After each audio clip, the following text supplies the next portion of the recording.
queda en términos de conquistas sociales, como los sindicatos, aunque debilitados, que aún existen, la universidad pública, la educación pública, el seguro social, estas cosas se conquistaron en luchas sociales en las que la izquierda tuvo un papel muy destacado. Si bien pues los protagonistas fueron las masas obreras mexicanas, hay que rescatar a los cuadros que intentaron darle a estas luchas una dimensión política. Ahora bien, también hay que resaltar una dimensión crítica, ¿no? A ellos les debemos las victorias que tenemos, pero también con ellos se explican las derrotas, quizás sus errores, a sus contradicciones, se explican también las derrotas que nos han conducido a esta situación. Entonces, para bien y para mal, la izquierda es un factor, ha sido un factor, la izquierda del siglo XX fue un factor que explica mucho nuestra situación actual.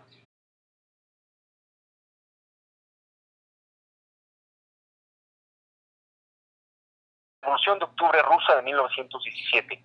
Entonces, no es un libro que incluya a grandes sectores de la izquierda mexicana como el agrarismo o, por el otro lado, el anarquismo, sino específicamente los, digamos, leninistas o comunistas que querían, que reivindicaban la experiencia del partido bolchevique ruso.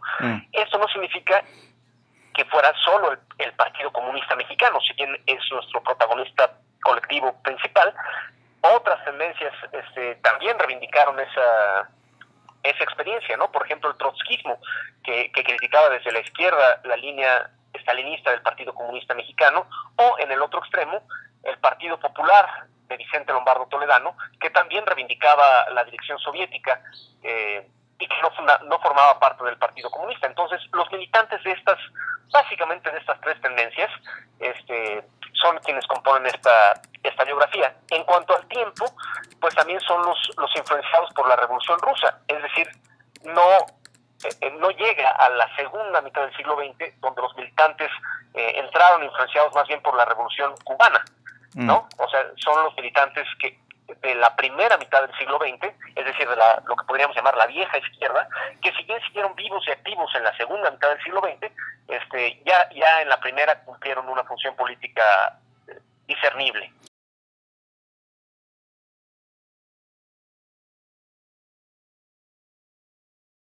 Ellos fueron los dos y muchos otros muy destacados intelectuales que aportaron muchísimo a la vida cultural mexicana, pero los dos fueron lo que entonces se llamaba compañeros de ruta, o sea, simpatizantes del movimiento comunista.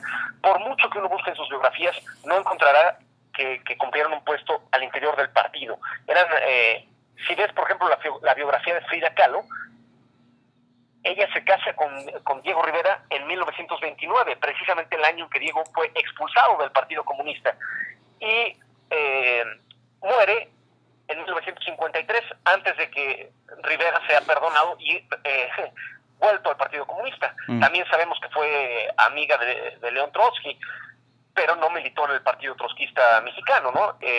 Creo que además las biografías de estos personajes, otro tanto puede decirse de Silvestre Revueltas, de Orozco o de Juan O'Gorman, que tampoco figuran en este diccionario, sus biografías se pueden encontrar en otros espacios, ¿no? Yo quise contar las biografías de los militantes políticos, y el lado político de estas biografías, que no son tan sencillas de encontrar, como Rivera, Siqueiros, Javier Guerrero, José Revueltas, que sí fueron militantes en el sentido pleno de la palabra.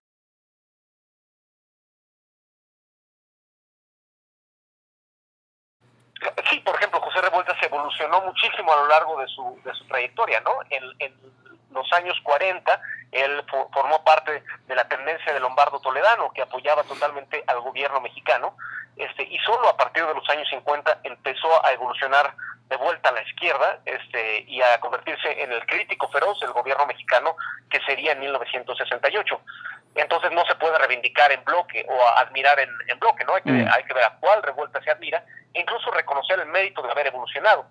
Hay también personajes todavía más directamente negativos, ¿no? Por ejemplo, José Allen, todo parece indicar que fue un agente infiltrado de la inteligencia estadounidense. Entonces, él dista mucho de ser un héroe, y otros que son tan contradictorios que depende de la posición que uno tenga. Por ejemplo, Vittorio Vidali, que dirigió el 5º Regimiento en la Guerra Civil Española, con el nombre de Comandante Carlos, pero también fue un represor estalinista de las corrientes izquierdistas disidentes.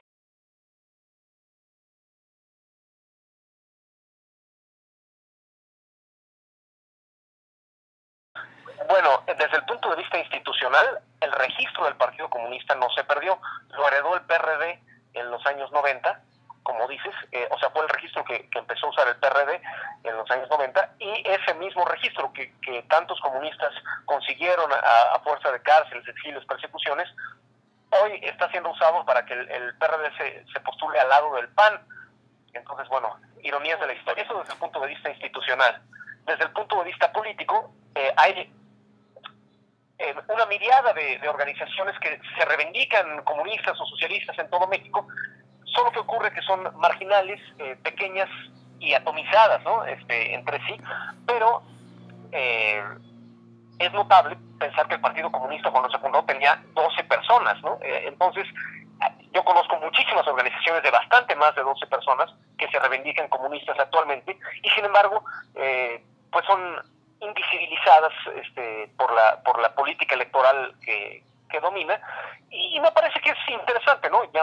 Poner atención a estos pequeños grupos, porque esos pequeños grupos son las semillas de grupos más grandes en circunstancias sociales que cambian, ¿no? Cada uno representa políticas totalmente distintas entre sí, no estoy diciendo que tengan el mismo valor ni nada, pero pues sigue existiendo, ¿no? En la medida que existan clases oprimidas en cuyo seno hay gente dispuesta a luchar contra esa opresión, pues va a existir una izquierda y gente que luche contra la sociedad de clase.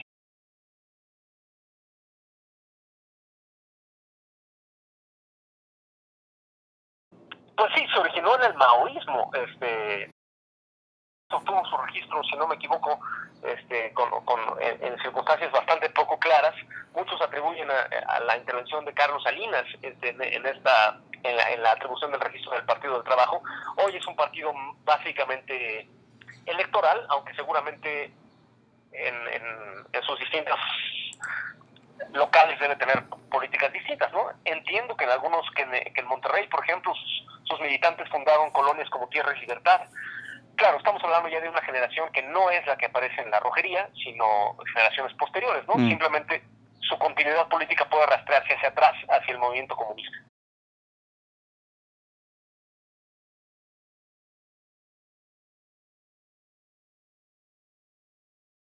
Actualmente ninguna se plantea los intereses específicos de los trabajadores, que todas están sumergidas, en el mejor de los casos, en el nacionalismo, es decir, en el mejor de los casos, los intereses del conjunto de la nación, que en mi opinión son los intereses de la clase dominante de esa nación, ¿no?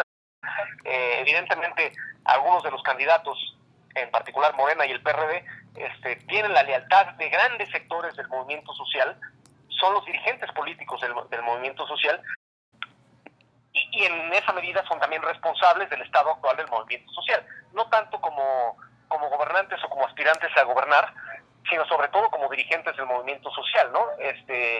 Yo cuando empezaba a militar me hubiera imaginado que el día que privatizaran Pemex iba a haber una lucha social de tal escala que no lo iban a poder, y sin embargo, por decisión de la actual dirigencia del movimiento social, no hubo una lucha importante, ¿no? Mucho más importantes son las luchas relacionadas con lo que sea electoral. La escala de la lucha contra la privatización de Pemex no se pareció en lo más mínimo a la escala de las luchas por cuestiones electorales como la de 2006.